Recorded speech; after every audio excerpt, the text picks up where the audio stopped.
जी, आज हम पढ़ेंगे क्षेत्रज्ञ क्या है, साक्षी क्या है। सर्वसार उपनिषद श्लोक 8। उस लिंग शरीर में जो चैतन्य है उसी को क्षेत्रज्ञ कहते हैं। सर्वसार उपनिषद श्लोक 9। ज्ञाता ध्यान और ज्ञेय के उद्भव और विलय को जानकर भी जो स्वयं उत्पत्ति और विनाश से परे है वह आत्मा साक्षी कहलाता है। क्षेत्रज्ञ क्या है, साक्षी क्या है, आइए समझते हैं इसे। क्षेत्रज्ञ का संबंध निश्चित रूप से किसी क्षेत्र से ही होगा। क्षेत्रज्ञ माने क्षेत्र का ज्ञाता। अच्छा, किस क्षेत्र की बात हो रही है? वो जो क्षेत्र है वो हमारे अनुभव का क्षेत्र है, ठीक है। जो कुछ भी अनुभूत है, जो कुछ भी भासित होता है वो क्षेत्र में आता है। क्षेत्र समझ लीजिए अच्छे से। तो जो दिखाई देता है उसका अनुभव होता है तो क्षेत्र में आएगा। जो सुनाई देता है उसका अनुभव होता है। अनुभव होता है या नहीं होता है ये कैसे पता करें? जो भी चीज मन को हिला जाए, जो भी चीज मन पर निशान छोड़ जाए, मन में अंकित हो जाए, उसको हम अनुभूत वस्तु मानेंगे कि इसका अनुभव हुआ। अनुभव का और तो कोई तकाजा होता ही नहीं है। अनुभव की एकमात्र कसौटी ही क्या है? अनुभोक्ता। अनुभोक्ता कौन है? मन। मन कंपित हो गया तो अनुभव हो गया, और मन पर कोई प्रभाव नहीं हुआ तो अनुभव नहीं हुआ।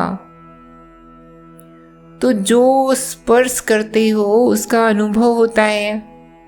तो सब स्पर्शित वस्तुएं किस में आई? क्षेत्र में। जिसका विचार करते हो वो मन पर प्रभाव डालता है। तो विचार जिस भी क्षेत्र का किया जा सकता है वो पूरा विश्व जो विचार की सीमा के भीतर आता है, जिसके विषय में तुम विचार कर सकते हो वो भी क्षेत्र ही हुआ। सपने में जो कुछ दिखाई देता है वो तुम पर कुछ असर डालता है, डालता है नहीं डालता है? अरे सपने में तो डालता ही डालता है। सपना अगर जबरदस्त आया हो, भयानक जैसा, तो नींद से उठने के बाद भी बहुत देर तक हिले रहते हो ना। तो स्वप्न का जो पूरा जगत है वो भी क्षेत्र हुआ। इसी तरीके से और तुम जब गहरे सो जाते हो तो बड़ा गहरा सुख मानते हो, तो उस सुख के भी तुम अनुभोक्ता होते हो ना। उस सुख का अनुभव किसे हो रहा है? तुम्हें हो रहा है। तो वो भी किस में आया? क्षेत्र में। तो लिखा पढ़ा या देखा सुना या कल्पित और विचारित, ये सब कुछ किस में आएगा? क्षेत्र में। तुम्हारा जो पूरा संसार है हर तल में, और इस संसार के तुम जितने लोगों की चर्चा कर सकते हो वो सब क्या है? क्षेत्र। तो शब्द छोटा सा है क्षेत्र, लेकिन उसमें हमारे अस्तित्व और अनुभव के सब तल समाहित हैं। वो सब क्षेत्र में आ गए, ठीक है। बात समझ में आ रही है? तुम्हारे शरीर के भीतर जो भी है वो क्षेत्र है, और सुंदर ब्रह्मांड में कोई तारा जलकर राख हो गया वो भी क्षेत्र है। ये सब क्षेत्र है। कोई इस क्षेत्र के बारे में क्यों जानना चाहेगा? अगर कोई इस क्षेत्र के बारे में इसलिए जानना चाहता है कि वो इस क्षेत्र से भोग का, लोभ का, अनुभव का संबंध बनाए रख सके सतत, तो उसको सिर्फ कहते हैं भोक्ता। क्या कहते हैं उसको? भोक्ता। अब हम क्षेत्र से आगे निकल रहे हैं। क्षेत्र को हमने मान लिया कि क्षेत्र तो है जैसे जड़ पदार्थ।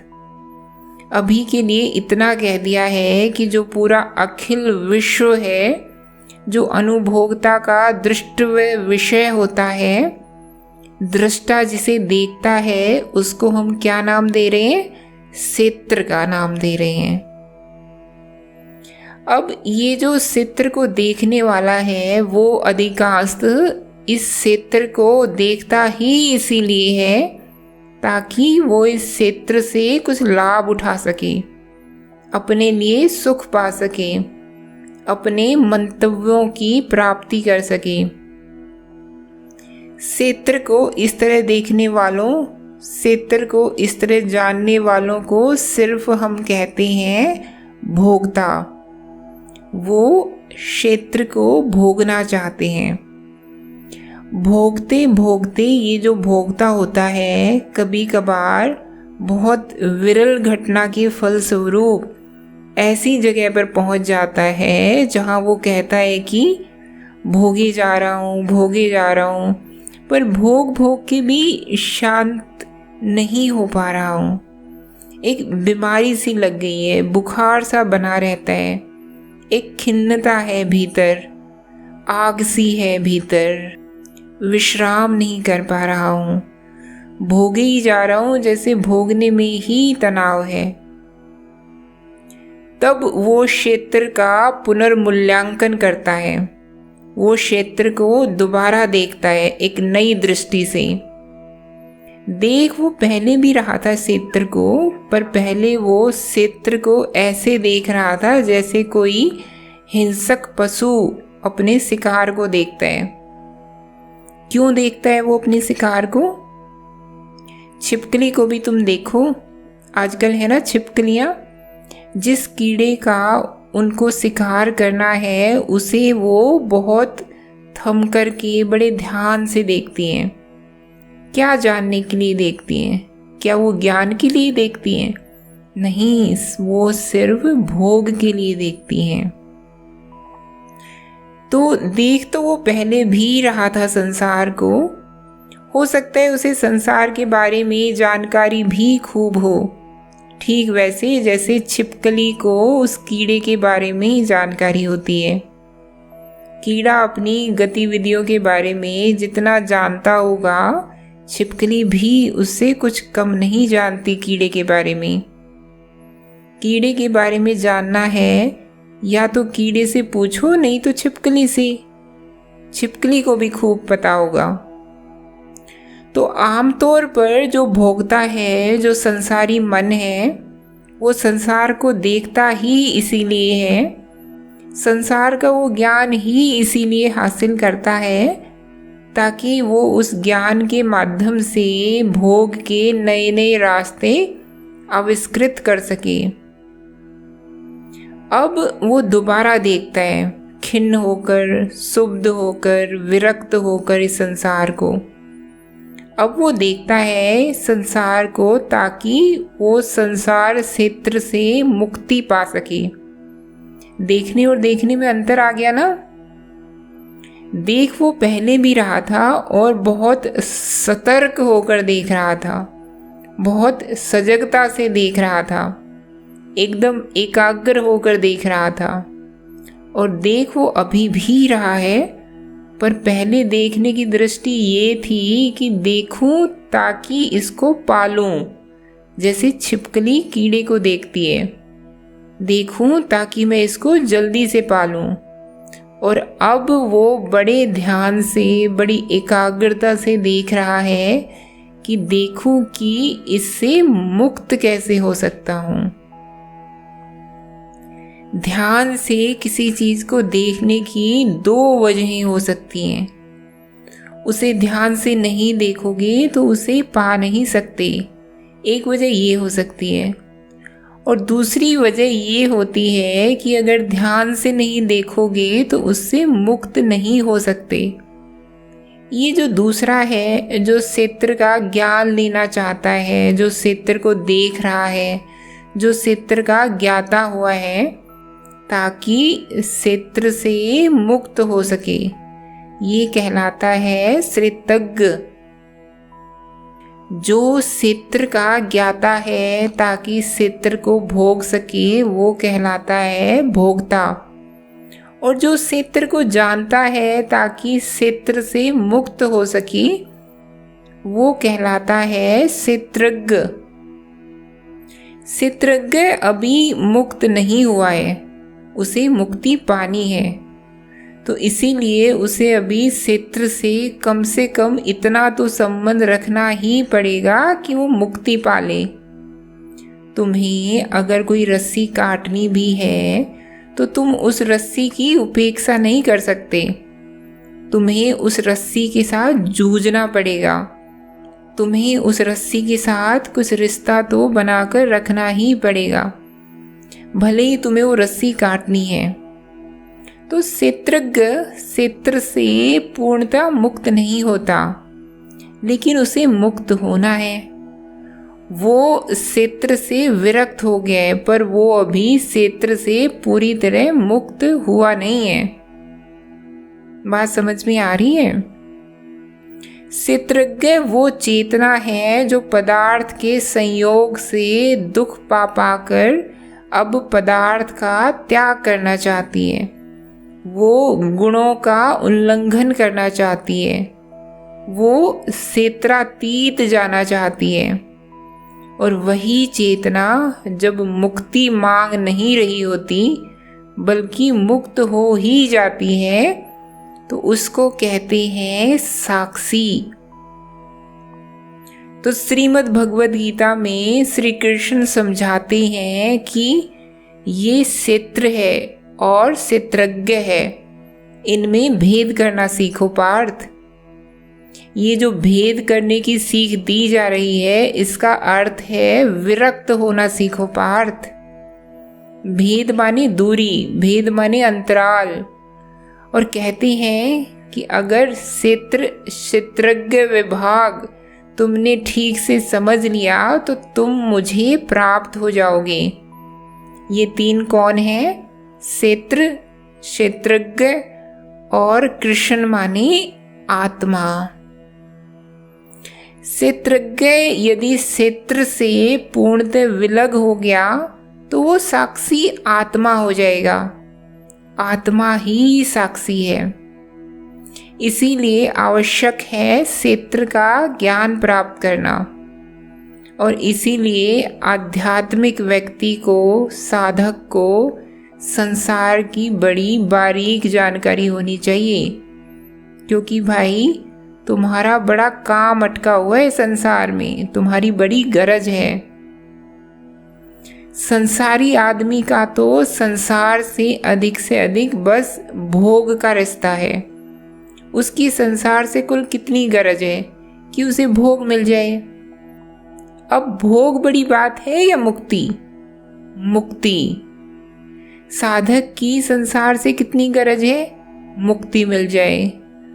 तो संसारी तो अगर संसार को न जाने एक दफ़े तो चल सकता है, क्योंकि संसार से उसका जो काम है, जो स्वार्थ है, वो छोटा सा ही है कि संसार तो मुझे इतना ही जानना है कि भोग मिल जाए।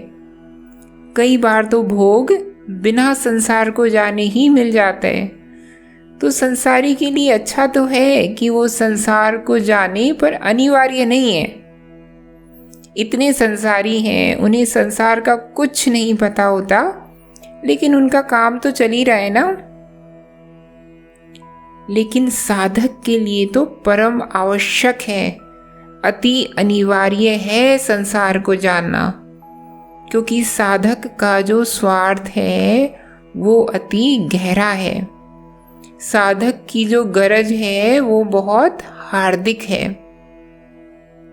साधक को संसार को बहुत साफ साफ जानना होगा, उसका रेशा रेशा समझना होगा, क्योंकि साधक को संसार से बहुत कीमती चीज चाहिए। जो कीमती से कीमती चीज संसार के बीचों बीच निकाली जा सकती है, साधक को तो वो चाहिए। और याद रखना, वो चीज मिलेगी संसार के ही बीचों बीच, क्योंकि और तो हमारे पास कुछ है नहीं। साधक भी है लेकिन कहाँ पर? संसार में।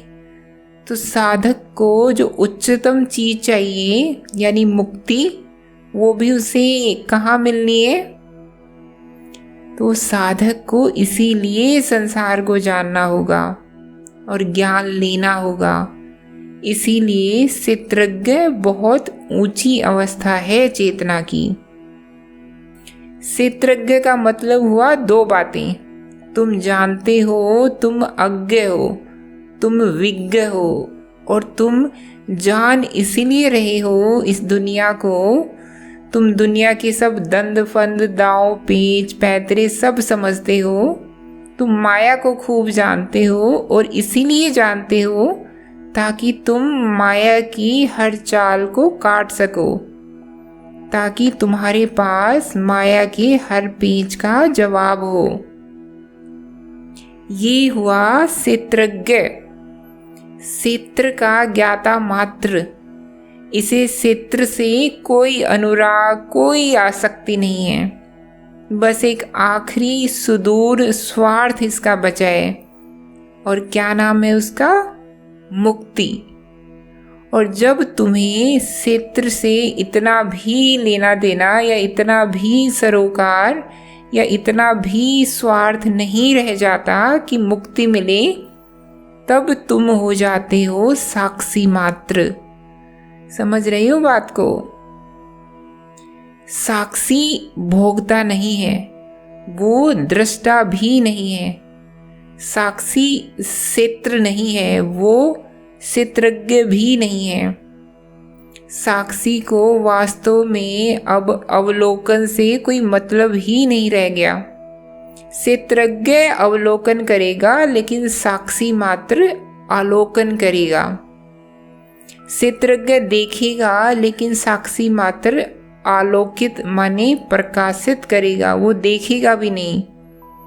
रोशनी होती है, हम कहते हैं आँखों में, तो ये आँखें अवलोकन करती हैं, देखती हैं। और रोशनी होती है सूर्य में, पर सूर्य देखता नहीं, वो मात्र आलोकित करता है। साक्षी सूर्य जैसा होता है, क्षेत्रज्ञ अक्ष जैसा होता है यानी आँखों जैसा होता है। और भोक्ता वो अंधा होता है जिसके पास न रोशनी है न आँखें हैं। स्पष्ट हो रहा है? आध्यात्मिक साहित्य में कहीं कहीं पर क्षेत्रज्ञ और आत्मा को एक ही कहा गया है। जहाँ क्षेत्रज्ञ और आत्मा को एक कहा गया हो, वहाँ समझ लेना कि क्षेत्रज्ञ की भी चरम अवस्था की बात हो रही है। क्षेत्रज्ञ की साधारण अवस्था क्या है? क्षेत्रज्ञ को मुक्ति चाहिए। और क्षेत्रज्ञ की चरम अवस्था क्या है? कि क्षेत्रज्ञ को मुक्ति मिल गई, क्षेत्रज्ञ मुक्त हो गया। और मुक्त को ही आत्मा कहते हैं। तो जहाँ कहीं भी पढ़ो कि आत्मा को क्षेत्रज्ञ नाम से विभूषित किया जा रहा है, तो समझ लेना यहाँ क्षेत्रज्ञ का मुक्त अर्थ लिया जा रहा है। स्पष्ट है?